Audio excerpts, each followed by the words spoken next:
राशि मेरे कैबिनेट के सदस्य राजेश कुमार जी, सुधीर कुमार जी, पांडे राम जी, आरिफ साहब और दिल्ली से आई मैडम हमारी मीना सिंह जी, साथ में वकील मैम और संचालन करने वाले हमारी बहुत ही सम्मानित मैम और मसीन साहब, कंदल साहब और मेरे सामने हसीन सभी भाई और बहन। कई बड़े गौर की बात है कि दिन रात इसमें कोई मायने रखता नहीं है। जब मिशन में या किसी मकसद में हम काम करते हैं, तो केस का एग्जाम्पल बाबा साहब हैं, तो मैं भी एक बैठे बैठे एक लाइन निकाला था, पहले उसको मैं बोलता हूँ, उसमें एक मिशन मैसेज दिखा देगा। डर मुझे भी लगा फासला देखकर, कुछ लोग असंभव बोलते हैं, असंभव हो जाता है। डर मुझे भी लगा फासला देखकर, पर मैं बढ़ता गया रास्ता देखकर। डर मुझे भी लगा फासला देखकर, पर मैं बढ़ता गया रास्ता देखकर। खुद ब खुद मेरे नजदीक आती गई मेरी मंजिल।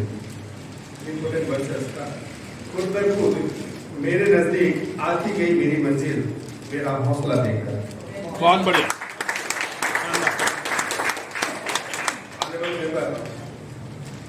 मैं जब तथाकथित को अध्ययन किया और बाबा साहब को गहरे से देखा, तो स्कूल की एजुकेशन कितनी इम्पोर्टेंट है उनके जीवन से प्रेरणा मिली।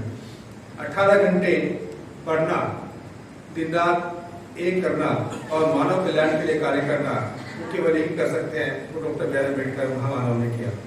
आपको विदित है कि जब वो लंदन में पढ़ने के लिए गए और जाने के लिए माता रमाबाई के साथ उनका एक डिस्कशन था छोटा सा, मैं लंबा समझ लूंगा आपका, लेकिन ये बहुत इंपॉर्टेंट है, एक हिस्टोरिकल एविडेंस भी है। तो वो जब अपनी पढ़ाई बीच में छोड़ के आ गए, आपको पता ही है कि बहुत सारे उनके सामने गौरव थी, तो जैसे आए बड़ौदा के महाराजा के साथ जो उनका पैक्ट था वो भी खत्म हो गया था और उसके उनको वापस आना पड़ा। तो एजुकेशन अधूरी रह गई, जो लोग की एजुकेशन थी उनको पूरी करने की। तो वो रोज आते थे अपने उससे कॉलेज से भाग करके निवेदन और माता रमाबाई के सामने कहते थे कि काश मैं ये पढ़ाई कर लेता पूरी, तो मैं अपने समाज के लिए और बेहतर कर सकता। लेकिन माता रमाबाई पढ़ी लिखी नहीं थी, आप जानते हैं, लेकिन अनुभव अनुभूति जो बाबा साहब अम्बेडकर ने सीखी है वो खुद से सीखी है और खुद ने अनुभूति को महत्वपूर्ण बात की है। तो वो पूछा, माता रमाबाई ने पूछा कि आप जब इतनी इम्पोर्टेंट महत्वपूर्ण पढ़ाई है तो आप कर क्यों नहीं लेते?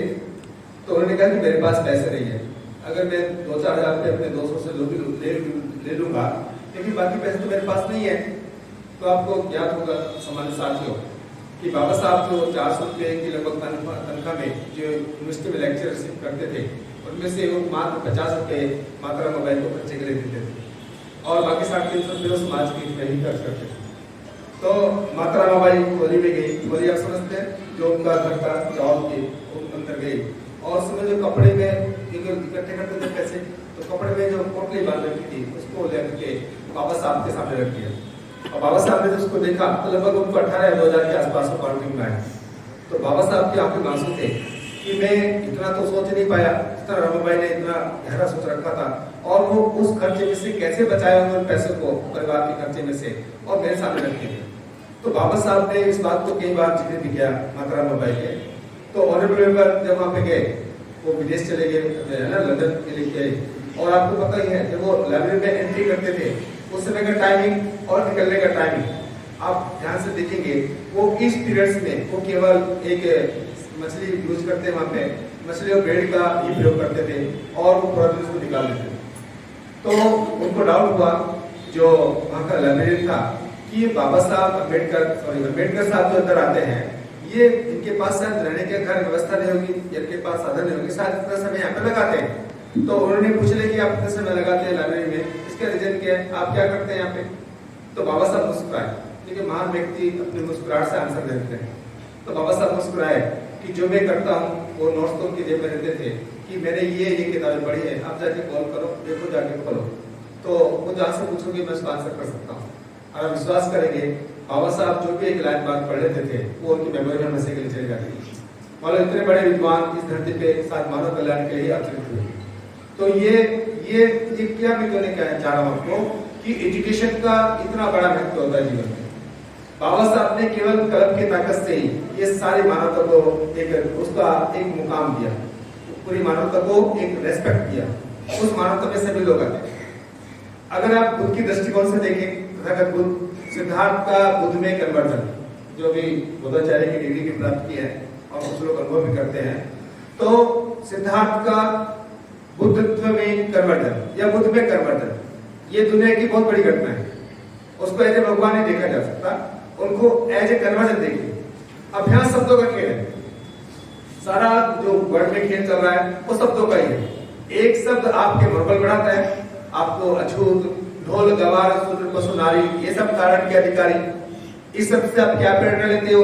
एक शब्द ये लिखा हुआ, ढोल, गवार, शूद्र, पशु, नारी, ये सब तारण के अधिकारी। और एक तरफ क्या है? एक तरफ वर्ड आपके पास बुद्ध का दिया वर्ड है कि अत्तो दीपक है, अपना दीपक स्वयंवर। ये ना दोनों को, आप दोनों को तुलना कीजिए। एक की व्यवस्था आपको ढोल, गवार, शूद्र, पशु, नारी, ये सब ताड़न के अधिकारी, उसको धार्मिक प्रपंच के माध्यम से समाज में परकुलेट कर रही है। और एक तरफ तथागत बुद्ध कहते हैं कि व्यक्ति अपने स्वयं का मालिक होता है, अत दिक्भव है, अत नातो भव है।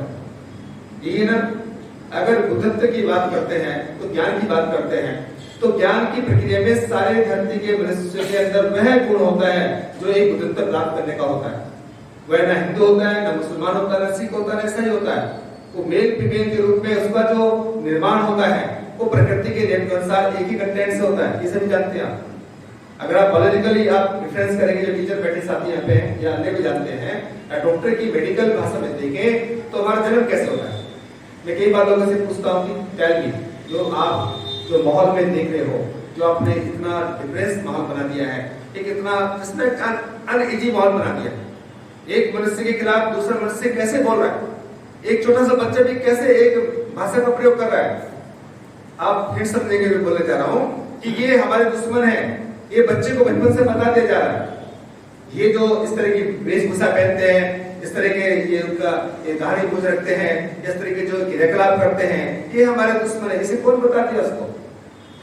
एक निर्माण की प्रक्रिया में जब माँ बाप के रूप में हम आपस में आते हैं और वहां से जो आपका XY क्रोमोसोम जब निर्माण करता है, तो बायोलॉजी के टीचर बैठे हुए हैं कि करोड़ों की संख्या में से एक क्रोमोसोम माँ के पवित्र गर्भ में जाता है।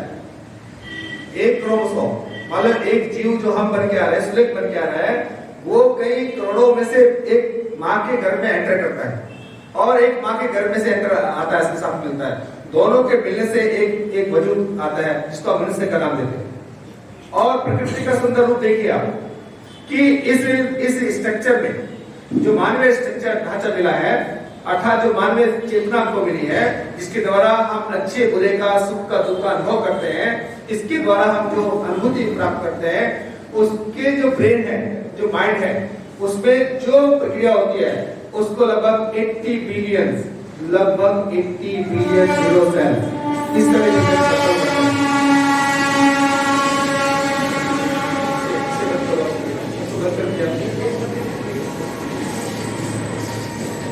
80 बिलियन न्यूरो सेल्स का हमें एक रिसोर्स साधन मिला हुआ है। फिर हम गरीब कैसे हो सकते हैं? मैं कई लोगों से पूछा कि हम गरीब हैं। मैंने पूछा कि मुझे गरीबी की परिभाषा बताइए कि प्रकृति ने जब आपको मेरे को जन्म दिया, माँ के रूप में, बेटी के रूप में, पति के रूप में या पिता के रूप में, हम निर्माण पर कन्वर्जन हो रहा है।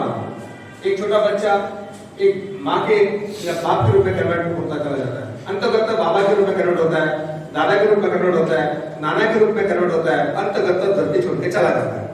ये मतलब है ना इसका। प्रकृति ने जब पैदा किया तो जितने क्रोमोसोम से वो बनता है, उसी क्रोमोसोम से आप बन रहे हो। जितने बायोलॉजिकल आपके neuro cells, 80 billion neuro cells से आपका ब्रेन बनता है, उतने 80 बिलियन न्यूरो सेल्स से उसका सेल्स बनता है, जिसको आप सर पहले घूमते रहते हो। फिर आप में और उसमें अंतर क्या होगा? क्या अंतर होगा? एक व्यक्ति आपके ऊपर राज करना चाहता है, आपको गुलामी की तरफ लेके जाना चाहता है, और एक व्यक्ति उन साधनों का प्रयोग करके हर प्रकार के ऐश्वर्य के साथ इस धरती को ना जीने लायक छोड़ता है, ना उसको रहने लायक छोड़ देता है। ये ऐसा क्यों हो रहा है? कहीं ना कहीं देखोगे उसके जिम्मेदार हम स्वयं बन जाते हैं। उस सेल्स को देखो जो मैं बोले जा रहा हूं। अर्थात ये इतने सारे रिसोर्स है हमारे पास ब्रेन का कि जो हम मिल्की गैलेक्सी में जिसमें रहते हैं, ये धरती जिसकी गैलेक्सी का पार्ट है, उसको मिल्की गैलेक्सी कहते हैं। सभी ने आपने पढ़ रखा है।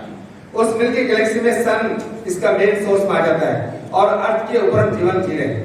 और जितने स्टार्स लगभग इस मिल्की गैलेक्सी में हैं, उतने स्टार्स के बराबर हमारे ब्रेन में न्यूरो सेल्स होते हैं। तो फिर हम गरीब कैसे हो सकते हैं? इसका क्या निकलता है कि हम उन न्यूरो सेल्स का ठीक से प्रयोग नहीं कर पाए, हमें वो अवसर इन्वायरमेंट नहीं मिला। ठीक वैसे ही आप देखते हैं कि ट्रेनिंग को लोग बोलते हैं, कभी कभी आप ऑब्जर्व करते होंगे और देखते भी होंगे कि दुनिया का सबसे ऊंचा उड़ने वाला जो पक्षी है वो क्या है? उसको आप साधारण भाषा में बाज कहते हैं, या चील भी कहते हैं, कुछ लोग बाज कहते हैं या काइट कहते हैं। आपने इसकी ट्रेनिंग देखी कभी? आपने पढ़ा इसकी ट्रेनिंग के बारे में? वो ट्रेनिंग कैसे करती है? सब कुछ सामने ही होता है। बुद्ध भी कहते हैं कि सब कुछ सामने ही आपके अंदर ही है, आप खुद देख नहीं पा रहे। वो उसकी ट्रेनिंग का पार्ट देखिए कि जैसे ही वो चूजे के रूप में आता है, वातावरण के तरफ चूजे के रूप पाने के बाद उसकी माँ उसको पंजे में लेके ऊपर जाते हैं, लगभग 6000 की फीट की ऊंचाई पे उसको छोड़ देती है। वो बिना पंजे हिलाए नीचे गिरता रहता है। शुरू में तो पंजे नहीं खोलेगा ना, लेकिन जैसे वो गिरने वाला होता है फिर पकड़ लेती है, फिर लेके जाती है, फिर छोड़ती है, फिर लेती है, छोड़ती है। ऐसे करते करते जब उसके पंख मजबूत हो जाते हैं, देन वो उसके अनुसार हाइट पे उड़ना शुरू कर देता है। उसकी एक खासियत ये है, लेकिन वो पंखों को मजबूत करने में जिस प्रक्रिया से, जिस डर को उसने जीता, बस वो इसके लिए महत्वपूर्ण था और वो इसका आजादी का कारण बना। कभी आपने देखा उसके जीवन को? मैं उसी का एग्जाम्पल बोलूंगा अभी आपको केवल। आपने देखा कि जब वो उस प्रक्रिया से गुजरता है तो एक जब उसकी भी एज होती है, उसको बुढ़ापा आता है, उसके भी एनर्जी नष्ट होती है, तो आपने देखा होगा कि उसकी एक समय के बाद उसकी चोंच नष्ट होने शुरू कर देती है और उसके पंजे भी काम करना बंद करते हैं। अब उसके सामने एक ही रास्ता होता है, या तो उस चोंच को निकाले और पंजों को निकाले। और कुदरत की एक खासियत है कि जैसे उनको निकालती है तो वापस को फिर आ जाती है। अब उसमें उस निकालने की प्रक्रिया में जो पीड़ा उसको सहन करनी है, अगर उसको सहन कर लेता है तो वो फिर दोबारा उड़ान भर सकता है। अगर नहीं सहन कर पड़ता तो पड़े पड़े वहीं सड़ के मर सकता है। अब वो क्या डिसाइड करता है? वो डिसाइड करता है कि नो, मुझे इस जीवन को उच्चतम कोटि का जीना है, मुझे फिर वापस उसी उड़ान पे उड़ना है जिसके लिए मैं बना हूं। ये ध्यान रखना पड़ेगा, जिसके लिए मैं बना हूं। और वो क्या करता है? फिर वो एकांत में एक पहाड़ की चोटी के ऊपर चला जाता है जहां पे उसको खतरा कम से कम हो, और वहां बैठ करके वो पहाड़ की चोटी पे पत्थर में बैठ करके अपने चोंच को बार बार पटकता है। उस प्रक्रिया को देखिए आप, उस चोंच को बार बार पटकता है और चोंच को निकाल देता है। अब उससे वो खाना थोड़े खा पाएगा। उस ठीक उसी प्रकार अपने पंजों को पटकता है, अपने पंजे निकाल देता है और पंजे निकाल की प्रक्रिया पूरी करता है। और अंतोगत स्पीड में इसको लगभग 6 महीने का प्रक्रिया लगती है, 6 महीने की प्रक्रिया अप्रोक्सीमेट वो नीचे जाने में। और वापस उसके जब आते हैं तो उस समय भूख को, प्यास को, उन सबको सहन करता है। क्यों? उसके सामने गोल उद्देश्य होता है कि इसके बाद मैं वापस वही उड़ान भरूंगा जो मैं ऑलरेडी उड़ान भरता आ रहा हूं और जिसके मैं बना हूं। ये है गोल। ये गोल उसको जीवन देता है। यही गोल बाबा साहब के सामने था। क्या गोल था? कि जब पारसी धर्मशाला में बाबा साहब को बड़ौदा कमिटमेंट के अनुसार उनको राज्य की सेवा करनी थी और वो सचिव बन करके बड़ौदा राज्य में चले गए। और जहाँ पे उनको रहने के लिए जब भी मकान की बात कर रहे थे कि हमको 1000 साल से मकान किराए में नहीं मिलता, केंद्र साहब ने इस बात को जिक्र भी किया है, तो उनको भी, बाबा साहब को भी कोई ना तो वहाँ का राजा, बड़ौदा का राजा उसको हेल्प कर पाए, गायकवाड़ साहब भी हेल्प नहीं कर पाए उनको इस बात में, और ना वहाँ के और लोगों ने हेल्प किया। तो वो वहाँ के जो पार्स धर्मशाला का जो क्या बोलता है उसको टेक केयर होता है, चौकीदार होता है, उसने खुद गलत नाम लिखा था बाबा साहब का, उसको पैसे चाहिए और वो रूम लिया था बाबा साहब का, जैसे जो गोदाम होता है जहाँ पे चुने हुए सब रहते हैं। अब बाबा साहब ने उस गोदाम में भी अपना थोड़ा सा बिस्तर बनाया, जगह बनाई, लेकिन भी किताबें साथ रखी। बाबा साहब की सफलता करार दी ज्ञानी है ना, किताबें हैं और किताबें साथ रखी। तो ये भी बात उनको गवारा नहीं हुई। और उन उस समय के तथाकथित जो ब्राह्मणिक सिस्टम के जातिवादी लोग थे वो उन्हें वहां पहुंच गए और पार्स धर्मशाला में उनके ऊपर अटैक किया। अटैक करने से उनको धमकी दी कि यदि शाम तक उनको वापस नहीं खाली किया गया तो उनको वो कोई ना कोई नुकसान पहुंचा सकते हैं। लेकिन बाबा साहब समाज के हित में काम कर रहे थे तो उन्होंने कहा ठीक है शाम तक वापस कर देंगे। वो जो कमिटमेंट बाबा साहब का था वो 17 सितंबर का था, 23 सितंबर है 1970, 23 सितंबर 1970। ओके, तो वो जो कमिटमेंट था बाबा साहब का, वो अपनी किताबों को लेकर के, जो संदूक था छोटा मोटा, वो लेके पार्क में, जो सामने पार्क था वहां पर आए और बैठे और स्टार को देखकर रो रहे थे, आंखों में आंसू थे। थोड़ा थोड़ा बाबा साहब प्लस तो होते नहीं थे, इतना भी नीचे नहीं सोचते थे वो, लेकिन सोचा कि इतना बड़ा विद्वान होने के बावजूद भी ये बदलने वाले लोग नहीं है। और बाबा साहब ने क्या कमिटमेंट किया 23 सितंबर 1917 को कि यदि मैं अपने समाज की गुलामी को दूर नहीं कर पाया तो मैं अपने आप को गोली मार लूंगा। ये कमिटमेंट संसार की धरती पे किसी ने आज तक नहीं किया, ना करने वाला शायद नहीं होगा। और उसी कमिटमेंट को बाबा साहब ने पूरा किया। समय का मैं कमिटमेंट पूरा किया। कैसे पूरा किया? 8 अगस्त 1932 को बाबा साहब ने हमें आजादी दी। गॉलवेज कॉन्फ्रेंस में, आपको पता है ये तो की बात है, लाहौर की बात है, लाहौर साथ में जुड़ा हुआ है ऐसे। लाला लाजपत राय का इतिहास पढ़ाया जाता है आजकल एनईपी के माध्यम से। न्यू नेशनल एजुकेशन पॉलिसी का एक बहुत बड़ा भंडार बढ़ा दी गई है, उसमें हम अलग से चिंता करेंगे क्योंकि उस पर समय वेस्ट करना व्यर्थ होगा। तो लाला लाजपत राय क्या विरोध कर रहा था? क्या विरोध था उसको बताइए मेरे को। साइमन कमीशन का विरोध क्यों कर रहा था? कोई पूछे उसको साइमन कमीशन क्यों आया भारत के अंदर? मैंने कई लोगों से पूछा कि क्या नहीं कि साइमन कमीशन का विरोध लाला लाजपत राय के माध्यम से या गांधी के माध्यम से क्यों किया गया? अब बाबा साहब ने उसका वेलकम क्यों किया? आप बताइए, कोई मेरे कई लोगों से पूछता हूं साइमन कमीशन ऐसा क्या करने आ रहा था देश के अंदर? जो सेंसस आज हम करने की बात कह रहे हैं, जो हम कल भी चर्चा करेंगे, केवल सेंसस तो करना था वो कि जो बाबा साहब ने जिक्र किया है, अर्थात जो उसको चेक करना था ना उनको। तो जो कोलंबिया यूनिवर्सिटी के माध्यम से उन्होंने प्रपत्र पेश किया था अनटचेबल के ऊपर, है ना, उस अनटचेबिलिटी को सिद्ध करना था उनको। तो कि जो बाबा साहब कहते हैं कि भाई हमारे गांव में रहने का अधिकार भी नहीं है, हमें पानी पीने का अधिकार नहीं है, क्योंकि आपने देखा ना जो आपका 25 दिसंबर की आप गाथा को देखते हैं, 25 दिसंबर का 1927 का इतिहास में पढ़ते हैं, तो उसको चेक करने के लिए ही गॉलवेज कॉन्फ्रेंस का निर्माण किया गया था। और जब वो वहां पे आए, सामान्य कमीशन के रूप में कमेटी बनाई गई, तो उस कमेटी का केवल इतना सा रोल था कि जो बाबा साहब ने अनटचेबिलिटी के बारे में बताया है इस विश्व को, क्या वास्तव में सर्टिफाइड है कि नहीं है। ओके, तो उसको चेक करने के लिए सामान्य कमीशन का रोल था और वो डाटा आर्थिक सामाजिक क्षेत्रों में उनको सबमिट करना था। यही काम तो सेंसस में होना है। सेंसस क्या है? जनगणना से डर क्यों रहा है? जब देश के नागरिक हैं, 140 करोड़ की आबादी हो चुकी है, विश्व का सबसे बड़ा लोकतंत्र है, ऐसा लंबे लंबे भाषण देके क्या बोल रहे हो और गर्व महसूस करते हो, तो सेंसस करने में प्रॉब्लम क्या आपको? एजुकेशन ना होने का ऐसा पार्ट बना। तो मैं कहना क्या चाह रहा हूं लोगों से कि जब वो सेंसस किया गया सामान्य कमीशन के माध्यम से, वो क्या था कि जिस गांव में वो गए थे वहां पे वास्तव में लोगों का अधिकार तो नहीं था, आप जानते हैं। तो बाबा साहब इस कमेटी के पार्ट थे, गांधी भी इसको कमेटी का पार्ट था। ये हर जगह चाल चलते हैं। उस समय लोगों ने भी चाल चली कि जिन गांव का जिक्र बाबा साहब ने किया हुआ था, उन गांव में पहले से लोगों ने, जैसे भी दारू की बात की लोगों ने वोट के लिए, वो पहले से प्रबंध कर चुके थे। तो जिस गांव में वो चेकिंग होना था, जो गांव की लिस्ट में नाम था, उस गांव में लोगों ने बदलाव कर दिया, कुछ बदल दिया, है ना। वहां के गांव में लोग कपड़े बांट दिए, अच्छे से रहन सहन कर दिया, साथ में खाना खिलाने के लिए कर दिया। तो बाबा साहब को उन्होंने पूछा कि जो आप बोलते हो यहाँ पे ठीक नहीं रहा है। तो बाबा साहब तो विद्वान थे, उन्होंने कहा जब ये यहाँ पे ठीक हो गया है, इसी दौर में हो गया, आपके आने से पहले ठीक हो गया, तो जो गांव लिस्ट में नहीं है वो ठीक हो गया होगा, अर्थात जो गांव लिस्ट में नहीं है उसको भी चेक कर लेते हैं, ये ना वो भी ठीक हो गया होगा। अब वहां तो उनके दूध गए नहीं थे ना, वहां तो उनके लोग गए नहीं थे। जो बूथ कमेटी की बात आपने की है, वहां तो लोग पहुंच नहीं पाए होंगे, तो वहां जाके देखा तो वही गले में हांडी पीछे झाड़ू वाली कहानी बनती है। तो ये बाबा साहब ने सिद्ध किया। मैं कहने क्या चाह रहा हूं ऑनरेबल मेंबर कि बाबा साहब ने कितने संघर्षों के बाद, 18 घंटे एजुकेशन लेने के बाद, अध्ययन करने के बाद, वह अपने बौद्धिक स्तर को 80 बिलियन न्यूरोसेल्स को इतना जागृत कर पाए कि संसार में उनसे बड़ा विद्वान आज तक नहीं हुआ। ये केवल और केवल उनके कारण हुआ है।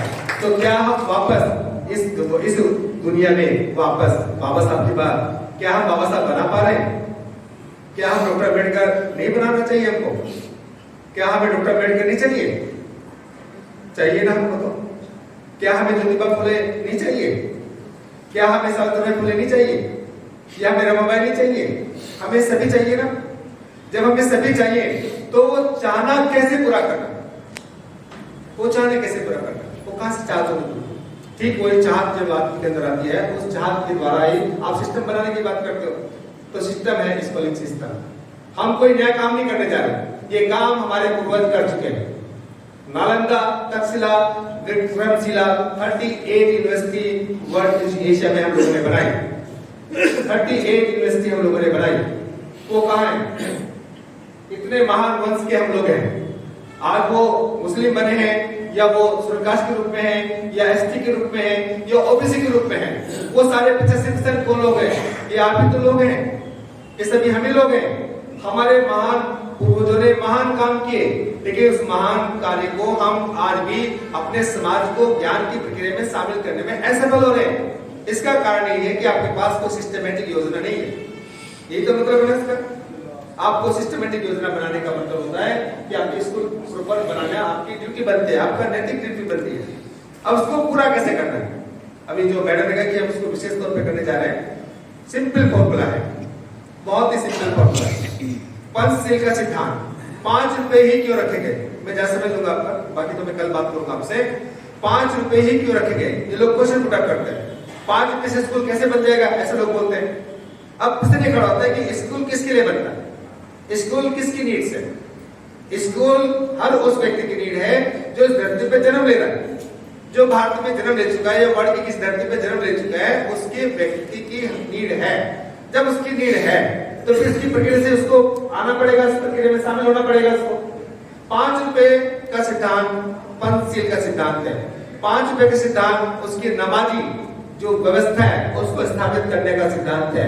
अगर वह सच्चा नमाजी है, वह वास्तव में अपने अल्लाह खुदा में विश्वास करने वाला है, तो वो सच्चा नमाजी होगा और वो 5 वक्त की नमाज भी पढ़ता होगा। मैं हालांकि मैं धर्म के पक्ष से विपक्ष की बात नहीं करता हूँ, मैं उनकी बात कर रहा हूँ जो देश में चल रहा है। अगर वो सच्चा बुद्धिस्ट है, सच्चा बुद्धिस्ट मानता है अपने आप को, तो फिर वो पंचशील का पालन भी करता होगा या होगी, तभी तो उसको प्राप्त करेगा, उस अनुभूति को लेगा। बुद्ध ने के पास एक काश्यप नाम का ब्राह्मण आया और 35 साल की उम्र में बुद्ध को बुद्धत्व प्राप्त हो चुका था सिद्धार्थ को। तो नदी किनारे बैठे थे, आप सीरियल भी देखते होंगे। त्रिपिटक को मैंने थोड़ा बहुत अध्ययन भी किया, ज्यादा तो कर नहीं पाया, लेकिन विपश्यना करने के बाद, विपश्यना जो मैंने किया इगतपुरी नासिक में किया था मैंने विपश्यना, और मैं धन्यवाद दूंगा विपश्यना के लिए। मुझे जो मोटिवेट किया उसमें प्रेरणा में डाला वो थे मेरे दोस्त के सुंदर जो जम्मू कश्मीर के साथ में बैठे। अगर ये जिक्र नहीं करते, हालांकि मैं विपश्यना के बारे में पढ़ रखा था, मैं उसको रास्ता ढूंढने का प्रयास कर रहा था कि मुझे कहां से इसको करना है। तो वहां पे इनके माध्यम से इनके जो संजय साहब जो थे, संजीव, उनके माध्यम से मिले। तो मेरा क्वेश्चन इस दैट की रास्ता कौन को बनाते हैं। तो अनुभूति का ये मतलब निकलता है कि जैसे वो नदी किनारे बैठे हुए थे, तो बुद्ध के पास वो आए बंधु, कह लगे भगवान को भी थोड़ा मैं एक्सप्लेन करना चाहूंगा कि भगवान वर्ड को आप समझिए। भगवा ये पाली भाषा का वर्ड है, जिसने अपने सारे विकारों को समाप्त कर दिया हो, भंग कर दिया हो, वहां से बना भगवा जो स्वयं को जीत चुका हो। ये डिटेल में जाना अलग विषय हो जाएगा। तो जैसे वहां पे गए तो उन्होंने कहा कि क्या हम इतने सालों से ये जो हवन पूजा पाठ तपस्या कर रहे हैं, ये सब व्यर्थ है, ये व्यर्थ है? तो बुद्ध मुस्कुराए। बुद्ध ने सिंपल आंसर दिया, एजुकेशन का महत्व कितना है। उन्होंने कहा कि यदि कोई व्यक्ति दूसरे किनारे पे जाना चाहे तो उसे क्या करना चाहिए? कि नदी बीच में बैठे ना हल्के हल्के पानी में, तो उन्होंने कहा कि यदि कम गहरा पानी है तो चल के जाया जा सकता है, और यदि ज्यादा गहरा है तो नाव के माध्यम से जा सकते हैं, तैर के जा सकते हैं। तो बुद्ध ने कहा कि व्यक्ति ना तैरना चाहे, ना नाव में बैठना चाहे और ना चलना चाहे, और इस किनारे बैठ के ये प्रार्थना करे, हे नदी के उत्तर किनारे तुम बहुत ही सुंदर हो, मेरे पास आ जाओ, तो क्या संभव है?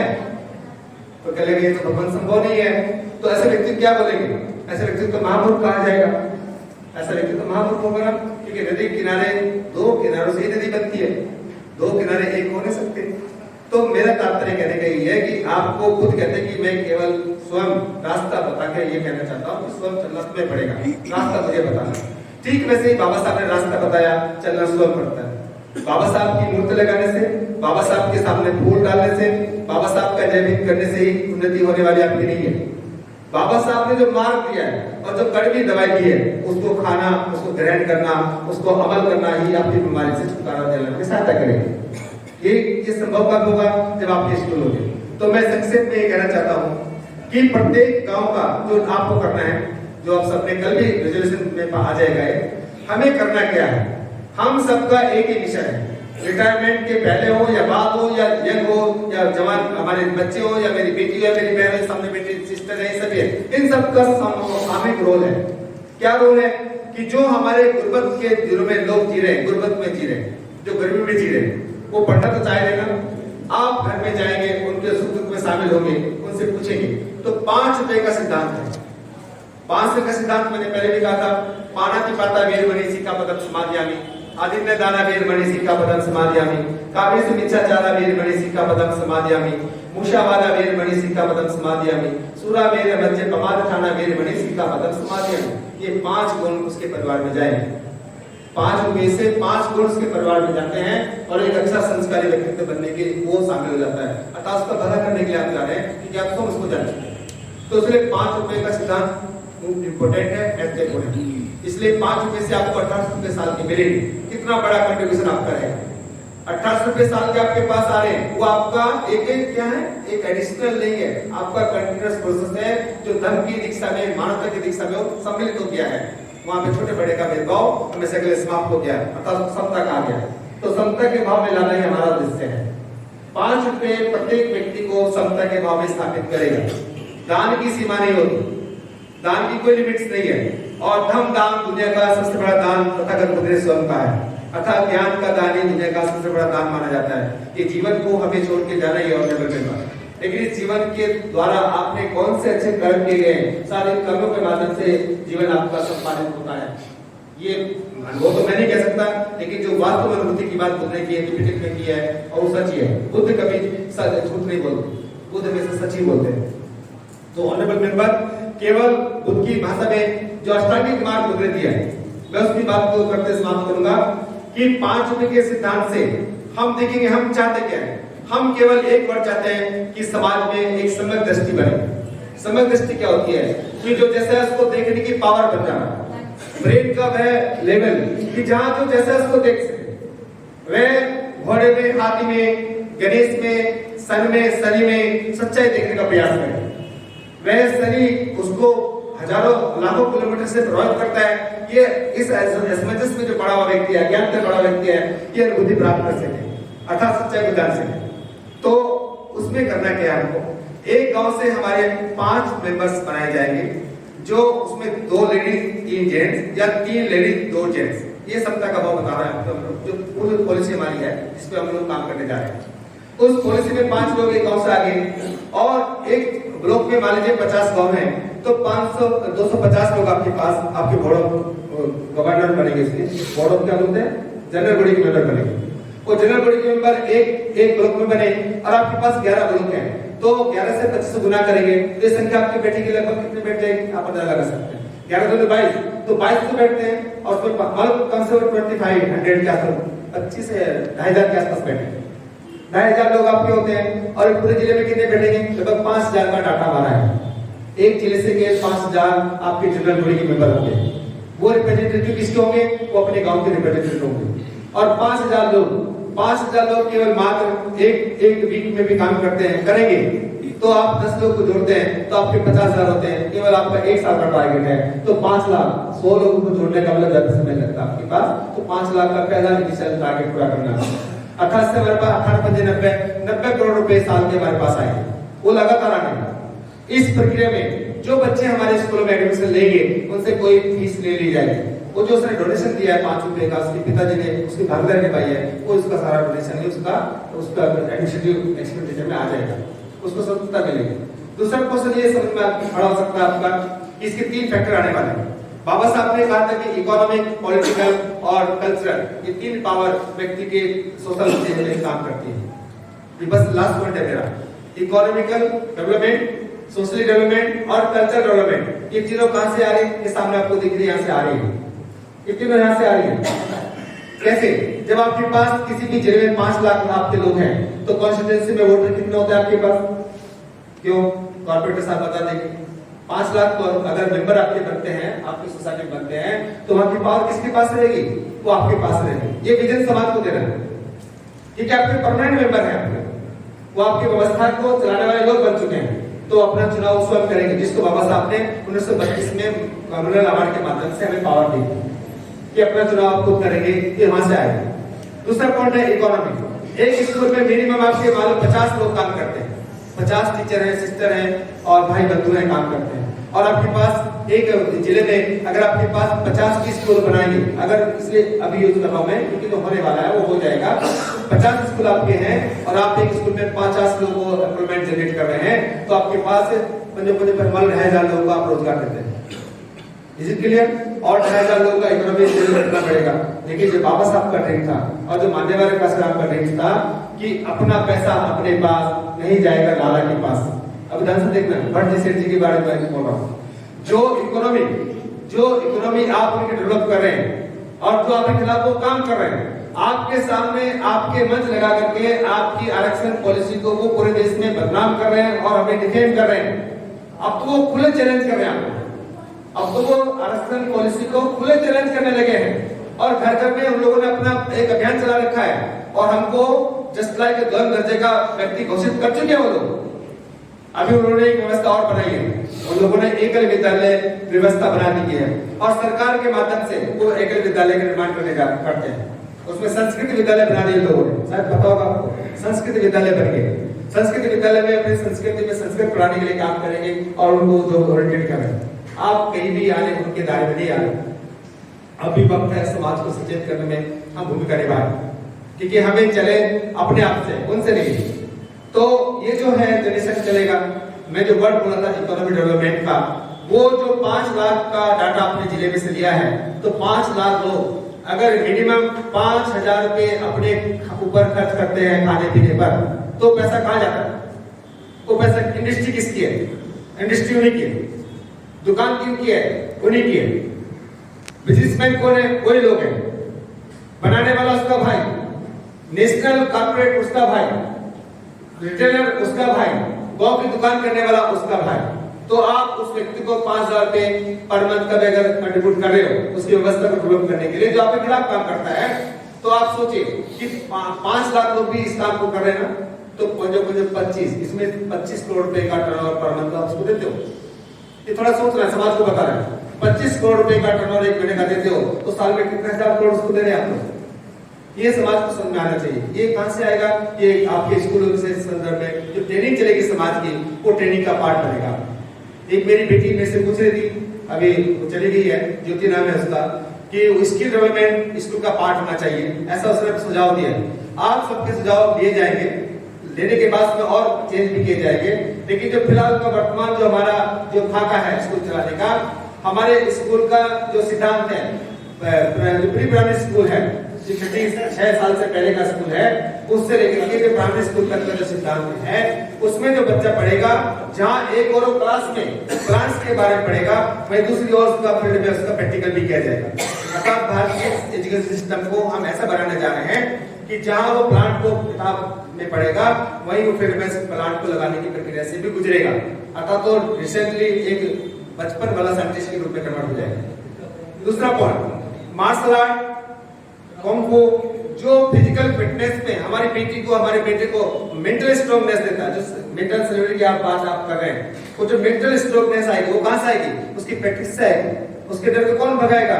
उसका साहस कौन पैदा करेगा? उसकी ट्रेनिंग होगी, जिसे आज की ट्रेनिंग की बात आप समझ रही है। तो वो ट्रेनिंग चलेगी वहां पे, तो मार्शल आर्ट बचपन से सिखाया जाएगा बच्चे को, तो लिहाजा उसकी कोई फिंगर नहीं लगा सकता, उस बेटी को कोई हाथ भी लगा सकता, वो उतनी पावरफुल बना दी जाएगी। ये हमारे स्कूल का पार्ट है। नंबर 3 जो बहुत इंपॉर्टेंट पार्ट है, ये समाज को डायरेक्टली बताइए और बताइए कि विजन डालिए, सपना बनिए, है ना। मंजिलें उसी को मिलती है जिसके सपनों में जान होती है। सपना क्यों जरूरी है, इसको ध्यान से देखेंगे। मैं कई बार रिपीट करता हूं इस बात को। मंजिलें उसी को मिलती है जिसके सपनों में जान होती है। पंखों से कुछ नहीं होता, हौसलों से उड़ा देती है। तो उसको सपने बुनना सिखाइए।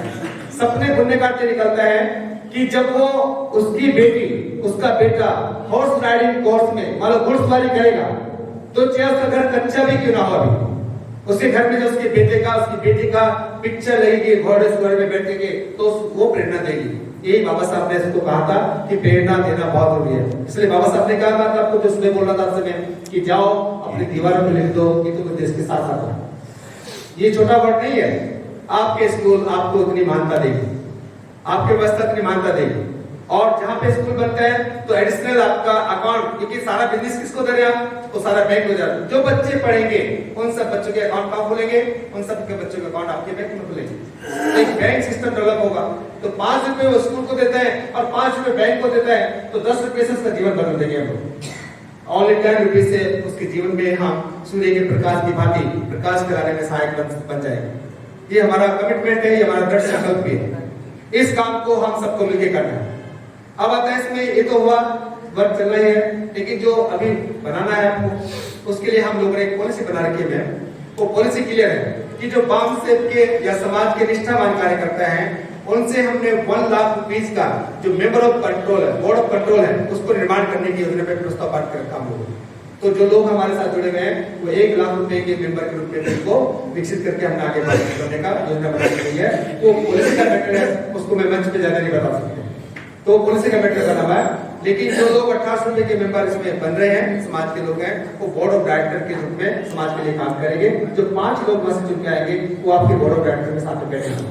तो ये स्कूल आपको संचालित करना है, हमें संचालित करना है, लेकिन इसका जो ट्रेनिंग दायरा है वो बहुत टिपिकल है, वो बहुत कठिन है, ये आसान नहीं होगा। ये मैं भी क्लियर करता हूं आपसे। इसमें व्यवस्था में जो भी शामिल होगा उसको हार्ड ट्रेनिंग से गुजरना होगा। इसके टीचर को भी बिल्कुल हार्ड ट्रेनिंग से गुजरना पड़ेगा। इसके व्यवस्थापकों को भी उसकी हार्ड ट्रेनिंग से गुजरना पड़ेगा। ठीक उस चील के बच्चे की तरह उसको गुजरना होगा, क्योंकि तभी वो बादलों के ऊपर उड़ान भर सकता है जब वो उस व्यवस्था से गुजरता है।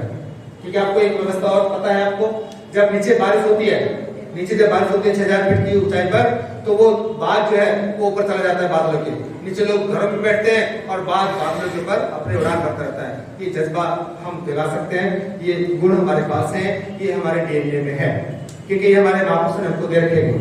उन गुणों को विकसित करना है, क्योंकि मानसिक गुलामी केवल तभी दूर हो सकती है, वो केवल ज्ञान से हो सकती है। इसलिए देखा होगा आपने, बाबा बुद्ध ने केवल 12 कड़ियों की बात की एजुकेशन में। अविद्या पन्ना संखारा, संखारा पन्ना वीण, वीण पन्ना नाम रूपा, नाम रूपा पन्ना सदातना, सदात पन्ना स्पर्श, स्पर्श पन्ना वेदना, वेदना पन्ना तन्ना, तन्ना पन्ना उपादान, उपादान पन्ना भाव, भाव पन्ना जाति, जाति पन्ना जरा मरण सौ। ये 12 कड़ी का सिद्धांत है। और अविद्या को मूल कड़ी बताया है। अविद्या ही मूल कड़ी होती है, यही अविद्या है। इस अविद्या को ही समाप्त करना है, और अविद्या को समाप्त करने का मार्ग ही अष्टांगिक मार्ग बनता है। क्योंकि कल चर्चा मैं करूंगा इस बात पे कि इस अविद्या को नष्ट करने का बुद्ध ने मार्ग बताया। ये देखेंगे आप पाली भाषा में। इस अविद्या को नष्ट करने के लिए शील समाधि प्रज्ञा का मार्ग बताया बुद्ध। और शील समाधि प्रज्ञा पे चलना किसका गुण है? मनुष्य का गुण है। वो चाहे हिंदू, मुसलमान, सिख, ईसाई कोई भी लिखे, हर एक व्यक्ति अपने आप को एक विवेक के साथ जीना चाहता है, एक संतुष्ट जीवन जीना चाहता है। तो शील समाधि प्रज्ञा का मार्ग इसमें बैठता है। और उसका जो अंतिम गुण है वो सम्यक दृष्टि ही बनती है। जो शुरू में आपको बोला कि सम्यक दृष्टि प्राप्त करना हमारा उद्देश्य है। इन अष्टांगिक मार्ग का जो अंतिम लक्ष्य है वो लास्ट वाला सम्यक दृष्टि है। शील के 3 गुण बोलते ना, सम्यक वाणी, सम्यक कर्म, सम्यक आजीविका। ये शील के 3 गुण रहते हैं। इस गुण का पाठ आप इसलिए मैं आपको हल्का सा एड्रेस करके जा रहे हैं। सम्यक वाणी, सम्यक कर्म, सम्यक आजीविका, ये शील के धर्म, ये शील धर्म के गुण है। चाहे वो हिंदू हो, मुसलमान हो, सिख हो, ईसाई हो, बौद्ध हो, कोई हो, अगर इसके पास गुण नहीं है तो व्यक्ति शीलवान कहां बनेगा? तो ये किसी धर्म के लिए नहीं है, ये मनुष्य मात्र के लिए। ये कहां से आएगा? ये आपके स्कूलों से आएगा, ये आपकी व्यवस्था से आएगा। अगर ये शील का पालन करता है तो उसके अंदर एकाग्रता, समाधि आएगी, जो बाबा साहब ने प्राप्त की।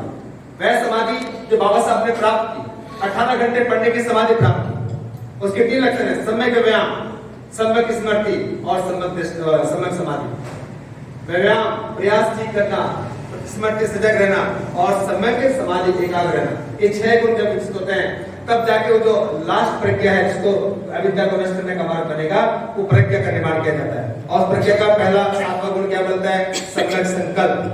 प्रज्ञा के 2 पार्ट हैं। सम्यक संकल्प, जीवन में संकल्प आता है जो हम ले रहे हैं, क्या प्रयास कर रहे हैं। और सम्यक दृष्टि, सम्यक दृष्टि यही बुद्ध की खोज है। बुद्ध के सार को आप समझते हैं तो बुद्ध का सार यही है, सम्यक दृष्टि आना। समता का भाव तभी आएगा जब सम्यक दृष्टि होगी। और ये अनुभूति के माध्यम से आना। ऑनरेबल मेंबर, मेरी आपसे कर्म पर निवेदन है, क्योंकि अब वक्त सोने का नहीं है।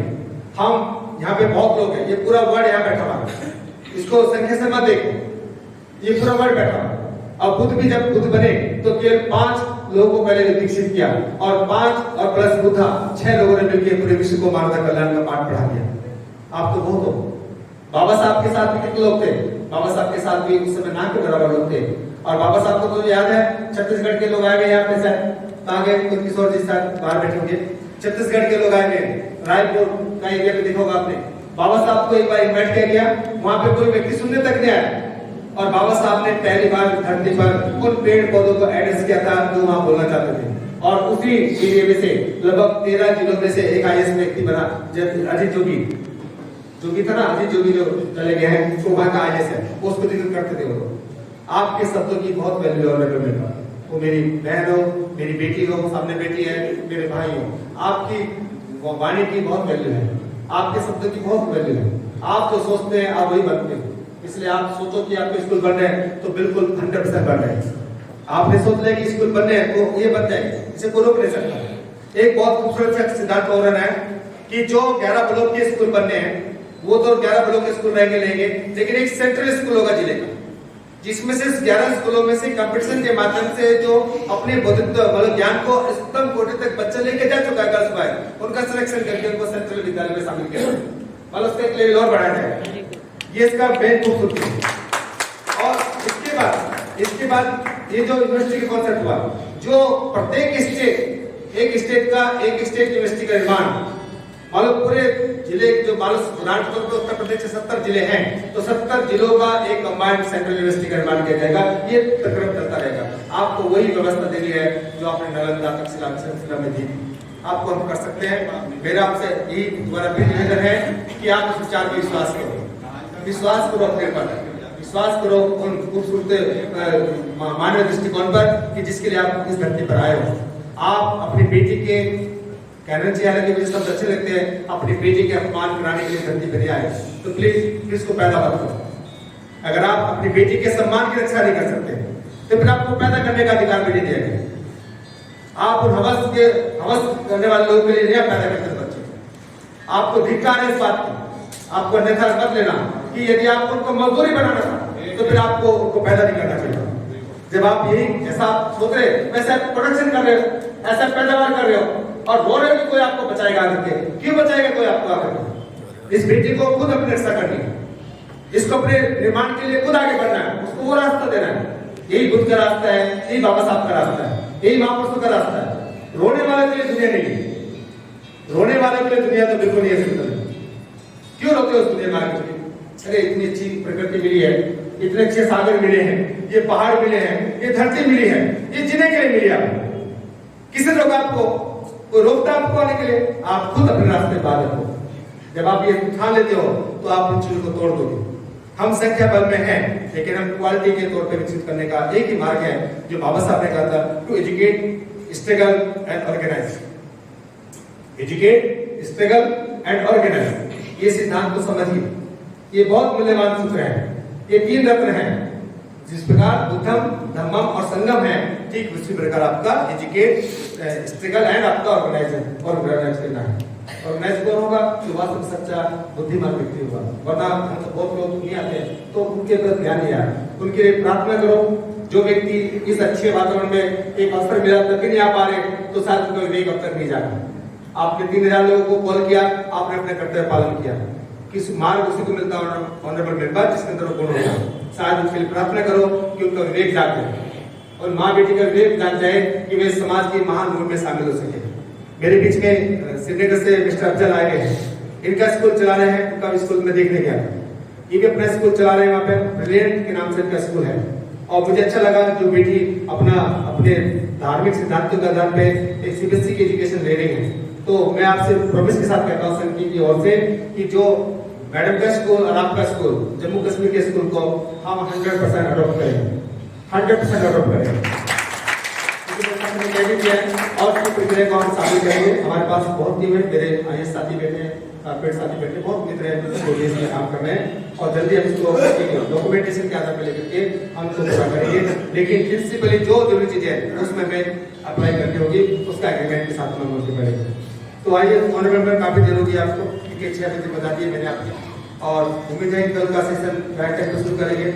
मैं पूरे बाबा साहब को पूरे नमन करते हुए खासतौर पर मैडम को थैंक यू करते हुए और जो मैंने हमारे पीछे आई है बेटी आई है सबको धन्यवाद करते हुए साथियों को धन्यवाद करते हुए अपनी वाणी को अभी के लिए विराम देता हूँ। कल मैं फिर आपसे अवगत होगा और फिर मिलकर आगे बढ़ेंगे, ये देश आगे बढ़ाएंगे। धन्यवाद। जय हिंद, जय संविधान, जय भारत।